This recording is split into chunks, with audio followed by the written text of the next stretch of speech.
азыркы видеодо болсо ошол жанагы курулган капчыгыбызга токендерди кайнатып коюшубуз, ошону көрсөтүп берем. Мынакей азыр бул жерде Ethereum'ден башка токен жок да.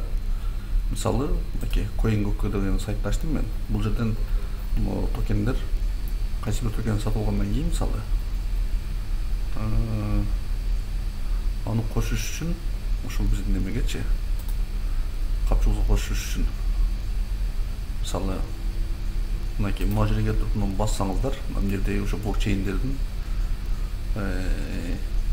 өзүнүн немелери, символдору бар. Ошо символдордун ичинде ошол неменин токендин официалдуу адреси бар. Ошо мисалы Polygon Matic'тин адреси ушул немеде да, мисалы канакей келебиз дагы мынакей Ethereum деп турат. Мисалы Polygon Matic болсо Polygon басабыз, Harmony болсо Harmony басабыз, BM Chain болсо BM Chain басабыз. Мына Ethereum'га басабыз дагы, бул жакка келебиз дагы. Келебиз. Анан мынакей көрдүңүзбү? Import tokens деп турат. Ушул жерге жанагы адрести коебуз. Мынакей койгондо чыкты. Next'ти басабыз. Астан чыкпайын.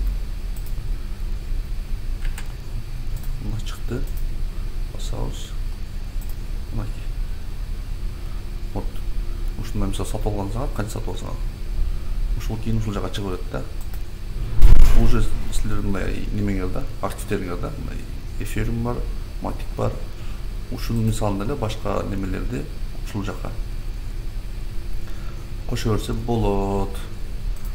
Мына stablecoin деген бар экен, булга да келебиз. Мисалы, бул stablecoin жок, муну копиялайбыз. Адресин stablecoin'дин USDT деген копиялап туруп келебиз. Басабыз next.